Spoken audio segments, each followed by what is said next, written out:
Nach dem Ende des Ersten Weltkriegs 1918 kehrte Verena Liljeqvists Großvater von der Front nach Hause zurück. Kurze Zeit später erkrankte er schwer, vermutlich an der spanischen Grippe. Verena Liljeqvist erzählt von den Erinnerungen ihrer Mutter.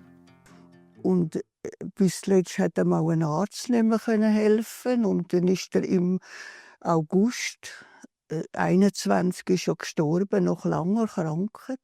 Die Mutter war dann 9 und hat dann das eben mir hin und wieder so erzählt, weil sie das einfach das Leben lang hat sie darunter gelitten, dass der gute, liebe Vater nicht mehr noch da ist. Dann hat sie einen 2 Jahre jüngeren Bruder gehabt,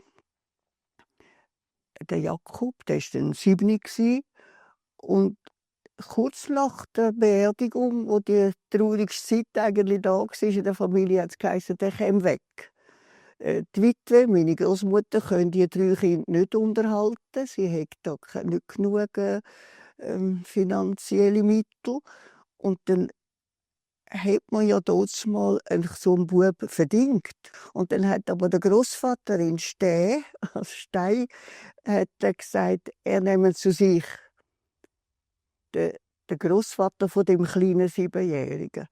Und er hat die ganze Primarschulzeit in dem Stein hinein verbracht.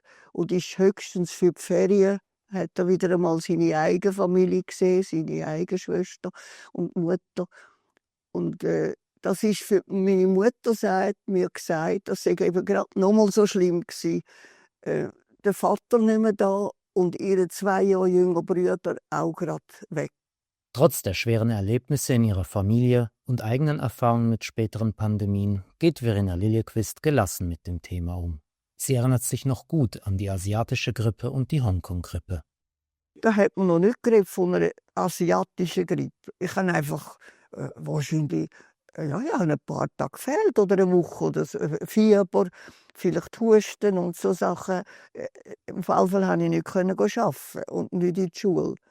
Und dann hat man noch so gefunden, man hat doch jetzt keine Grippe. Ich weiss noch gut, wie sie mich hochgenommen haben. Nach der Hongkong-Grippe, da habe ich bereits eine Tochter. Das ist die Tochter, die jetzt da ist, war sie 2-jährig.